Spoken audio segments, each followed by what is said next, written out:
Today we're going to be talking about spiritual writing. What does that mean? Why does it matter? I'm going to be defining this in a very broad way so that even if you don't believe in anything spiritual, quote unquote, outside of yourself, any god, goddess, divinity, you will relate and be able to have a new appreciation for spiritual writing and maybe do it in your own life. Let's get started. There is a relationship between spirit, breath, and inspiration. You might think of spiritual writing as being woo-woo, out there, outside of yourself, communicating with spirit, God, Devi, goddess. It can be all of that and more. Spirit is not only that which you perceive as something other, but something that is the spirit of life, your own spirit, your own beauty, creativity, the spirit of nature. And with our language, with our words, we have the ability to connect to that spirit, to that inspiration, to peace, to creativity, to beauty, to comfort, to love. Whether it is through a divine personage or through our own heart sense and felt sense of beauty, through the spirit of a tree, the spirit of the wind, the spirit of the water and the seas and the oceans. This spirit lives through all beings, seen and unseen.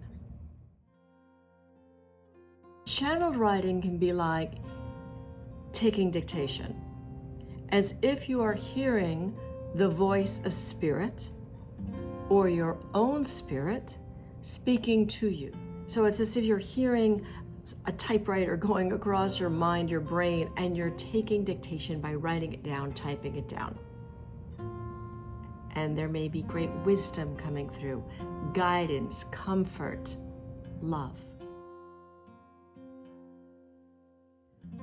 Spiritual writing can come through your poetry, your prose, by listening to your own life experience and the spirit of what that experience is bringing you.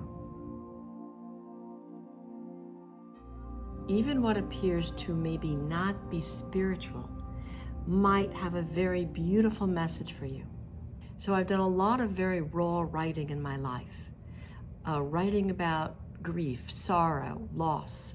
And when I've read that to people, they will say it is devastatingly beautiful. There is something in writing, in the emotions that are very raw, that are put down on paper, that can almost transcend the rawness of the emotion and pierce it with a beauty, a light, an understanding, a wisdom, a guidance, a peace. That is also a spiritual kind of writing because it brings a new awareness, a transfiguration, an acceptance to what is going on, a greater seeing.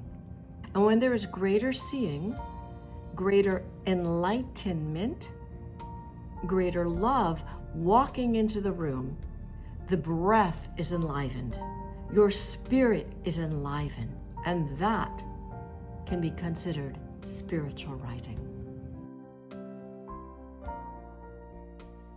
In spiritual writing, you enter into a relationship with spirit, whether it is a spiritual personage, Jesus, Buddha, divinity in some way, God or goddess as you perceive that to be, or whether it's the spirit of a tree or the wind, or whether it's the spirit of your own heart or the spirit of your dog or cat, there is a relationship in this writing.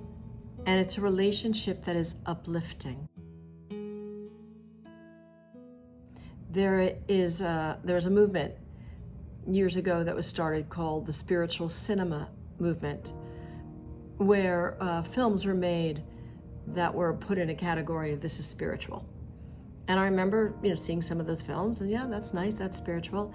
But there are many, many films that I also saw that might not be considered quote unquote spiritual because they weren't talking about a mystical presence or a magical presence or a miraculous occurrence or presence. But they touched the spirit. They moved my heart. They brought me to tears or to joy or to laughter or to see beauty in the moment. That is spiritual writing.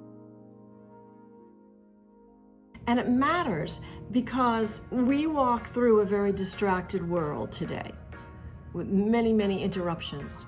Our own mind, probably the greatest of interrupters.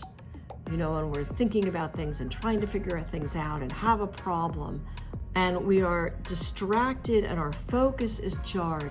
And what spiritual writing can do is it can give you a direct line, a direct connection to your spirit, to your heart, to the heart of another. That can actually give you answers. Taking a break from what is ailing you to discover something fresh, or to return renewed to your work, or to address what is going on. And that's why it's so important, because it gives you a break, spiritual writing. It brings comfort, relief, release, peace, and wisdom and guidance. So when I was a little girl, or to this day, I could write everything down. The most disastrous, worrisome, scared, fierce thoughts, feelings, down, write it down. And then it was as if a voice of compassion, the spirit of peace, my cup of truth, wisdom would start to fall through the sky, and I would start to hear this voice that would say, it's okay. Peace be still. I see you. I love you. I hear you. I'm with you. Rest. Rest in my arms. Rest in love. And I will lift you up. Great wisdoms have come through this writing, clearing a space. And that spirit of peace, connecting with that daily, is what matters. And you can use your writing to do this. That is what will calm down the distracted, unfocused shakiness, the brain running off, the mind making you crazy. That voice of love that speaks to you through your language, through your words on the page, is spiritual writing. Peace be with you.